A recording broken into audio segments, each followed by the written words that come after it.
장기 박스권 장세 어디로 가느냐. 이거 뭐 다들 불확실하니까요. 개인뿐만 아니라 여러분들 뭐 기관, 몇 조 굴리는 기관이나 외국인도 똑같습니다. 사실 불안하거든요. 그러니까 뭐 어느 정도 윗단 올라오면 팔고 떨어지면 사서 이렇게 트레이딩만 하고 있으니까 결국 뭐 장기 박스권, 누구는 뭐 슈퍼 박스권이라고 하는데 이런 장세로 가는 건데요.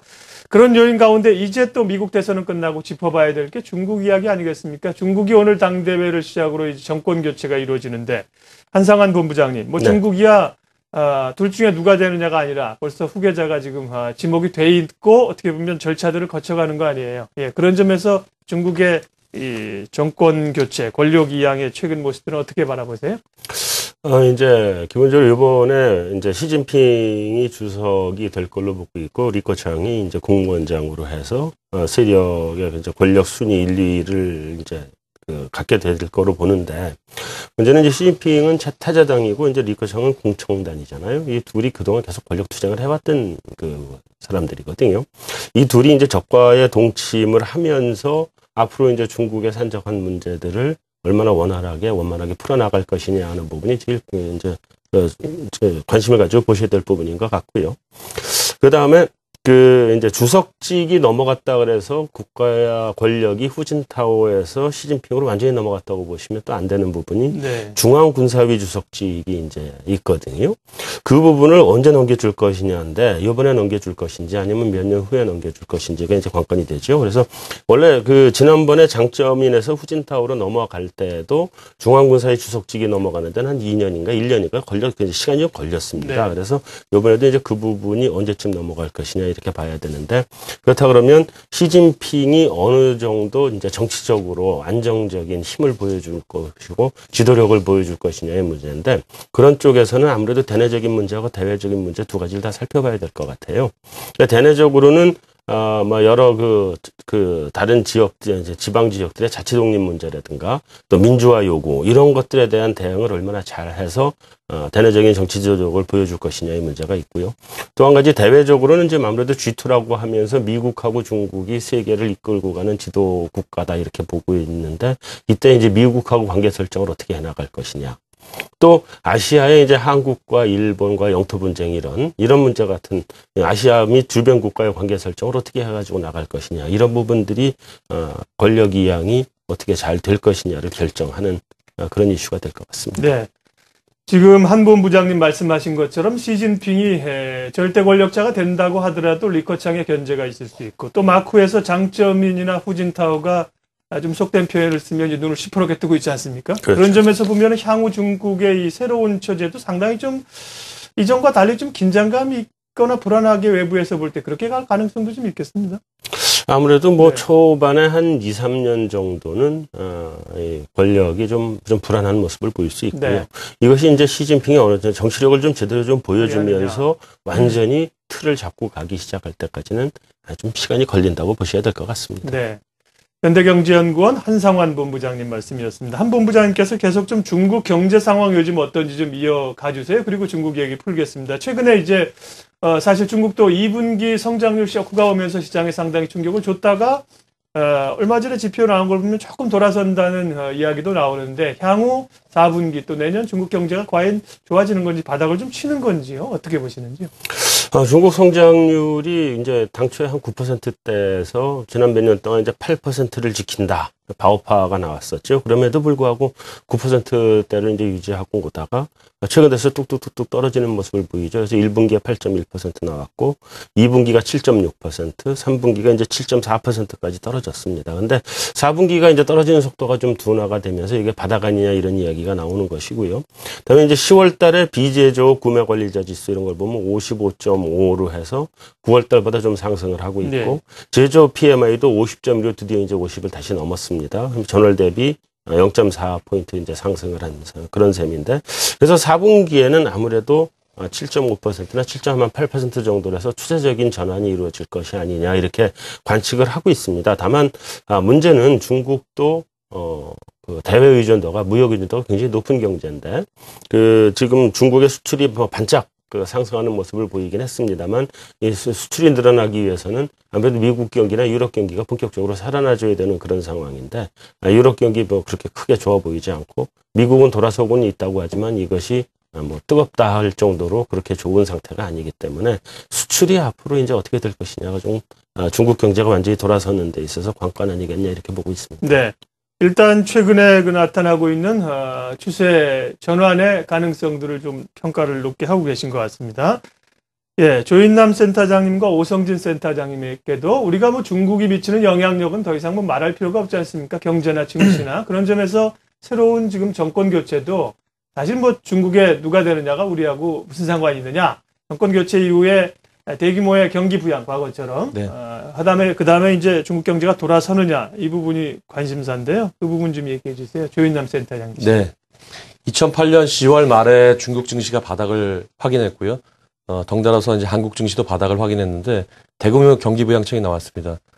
그런 어떤 그 대규모 경기 부양책, 시장의 기대치를 상회하는 경기 부양책은 당분간 좀 기대하기 어려울 것으로 생각을 하고 어렵다. 있고요. 왜요?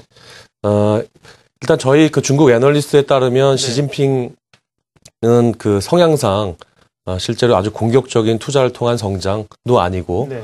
그리고 분배 위주의 정책도 아닌 상당히 좀 표현은 좀 이상할 수 네. 있겠습니다만 좀 밋밋한 그런 어떤 성향이라고 일단 알고 있습니다.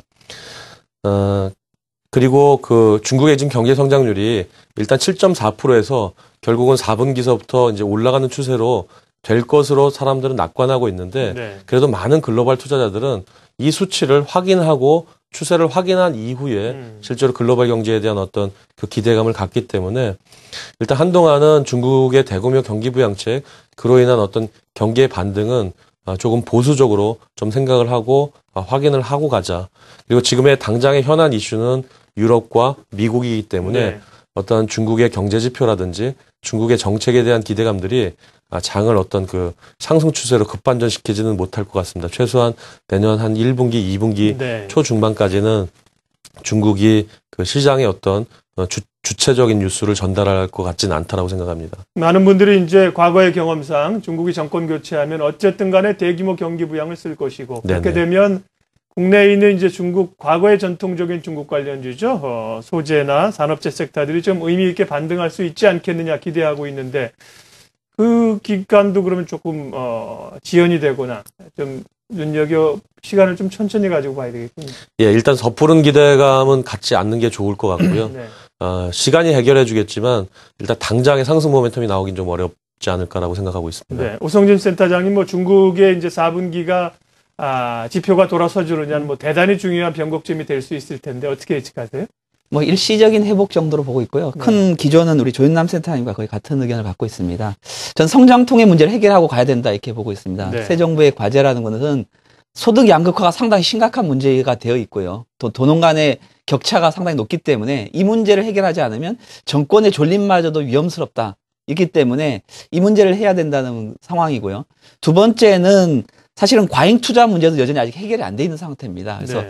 과잉 투자 문제를 해결해야 될 거라고 보여지고 있고, 그 다음에 결국 중국 경제 성장을 끌고 가려고 하면 소비보다는 투자 성장을 주도를 해야 되는데 투자 성장을 주도하기도 만만치 않다. 왜냐하면 지방 정부 같은 경우에 대규모 부채의 늪에 빠져 있고요. 그 다음에 은행들도 역시 마찬가지이기 때문에 이와 같은 상황에서 지금 현재 3분기와 4분기에 반짝 지표가 좋아지니까 네. 오히려 서둘러서 뭔가 경기 부양을 내놓을 입장도 아니라는 거죠. 그래서 오히려 상당히 좀 지연을 하면서 그동안의 성장 통해서 가려졌던 이런 문제를 먼저 해결하는 쪽에 정권 초기를 보내고 그다음에 이러한 문제를 해결하고 나면 그다음에 가지 않겠느냐고요. 또 마지막 하나 더는 미국이라든가 그다음에 유럽이라든가 일본이 대규모 양적 완화를 하고 있습니다. 네. 그렇다 보면 각국 통화가 약세를 주도하는 상황인데 그 강세를 받아줄 나라가 필요한 거죠. 네. 그 대표적인 게 중국이 될 수가 있겠고 그렇죠. 이머징 통화들이 될 수가 있겠는데요. 이런 상황이라고 보면 결국 중국도 수출을 통한 성장 어렵다는 거고요. 그다음에 투자를 한 성장도 어렵기 때문에 당분간은 이와 같은 양극화 문제를 해소해 가는 과정에서 결국 내수 소비를 키워서 그냥 경제 끌고 가는 이러한 그림으로 가지 않겠느냐 이렇게 보고 있습니다. 네. 중국 얘기했습니다. 중국은 이제 오늘 당대회가 열리죠. 앞으로 10년 동안 5세대를 이끌어갈 지도자들을 오늘 제18차 전국 대표회의가 현지 시간으로 오전 9시 우리 시간으로 10시에 개막해서 오는 14일에 폐막을 하게 됩니다.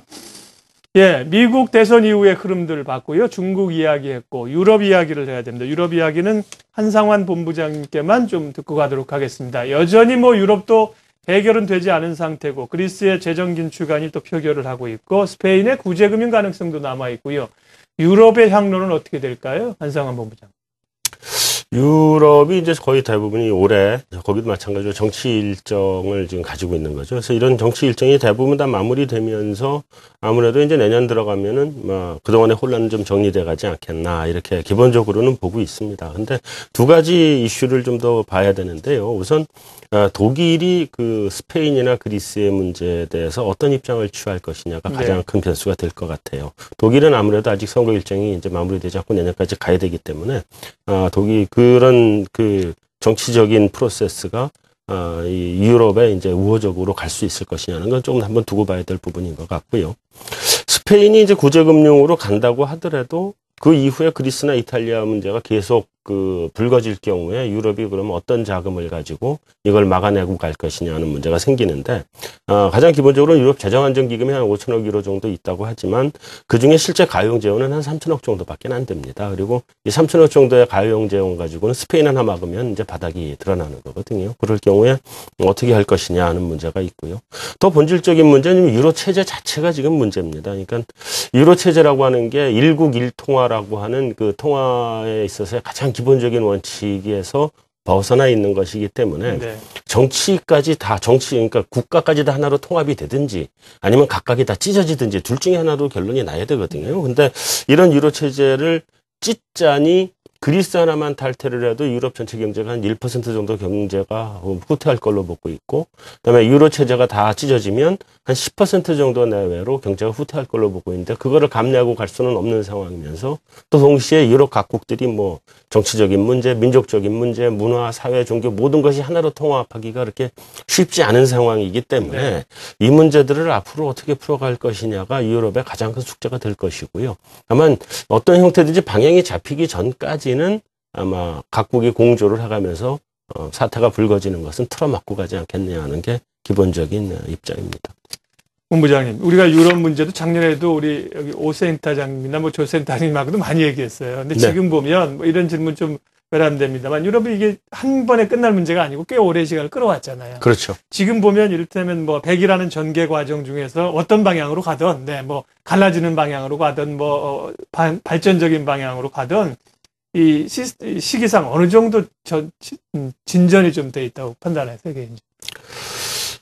지금 해결의 뭐 마지막 과정이냐, 아니면 아직도 뭐 중간 과정을 하는 거냐? 이건 아직도 해결하려면 머나먼 길이죠. 그러니까 말씀드렸듯이 통화를 갖다 통합한다고 하는 자체가 국가가 통합이 돼야 되는데 일국의 일통화입니다. 한 나라의 통화가 두 개 있어서도 안 되고 통화가 두 개가 있으면 이제 그레셈의 법칙이 나오죠. 악화가 양화를 구축하게 되는, 그래서 통화 시스템이 무너지게 되는 결과가 나오게 되고 두 나라가 한 통화를 쓰게 되면 지금 그리스하고 독일에서 보듯이 하나는 계속 경상적자고 하나는 계속 경상흑자인데 환율이 그걸 갖다가 조정을 해주지 못하는, 환율의 자동 안정화 장치가 작동을 할 수 없는 구조가 되거든요. 그렇게 되기 때문에 결국은 국가가 통합이 되거나 찢어지거나 둘 중에 하나로 가야 되는 상태고, 지금 유럽의 국가 통합은 옛날에 그 전쟁 이후에 2차 세계대전 이후에 석탄 철강 공동체부터 시작해서 지금까지 한 50년, 60년 정도를 진행해서 여기까지 온 거거든요. 그래서 앞으로 이것이 몇십 년이 더 걸려야 이게 이제 해결이 날 문제라고 보셔야 될 거고, 이제 이런 그 재정적인 어려움, 재정 위기 이런 것들은 아무래도 올해가 이제 정치의 해였기 때문에 사람들한테 구조조정을 갖다 감내하라고 하는 것도 사람들이 이제 감당해 줄 수 있는 임계치가 있는 거거든요. 그 임계치를 한꺼번에 넘어갈 수 없는 거기 때문에 이게 뭐 내년이나 내후년 정도까지 가면서 조금씩 해결해 가지 않겠나 보여집니다.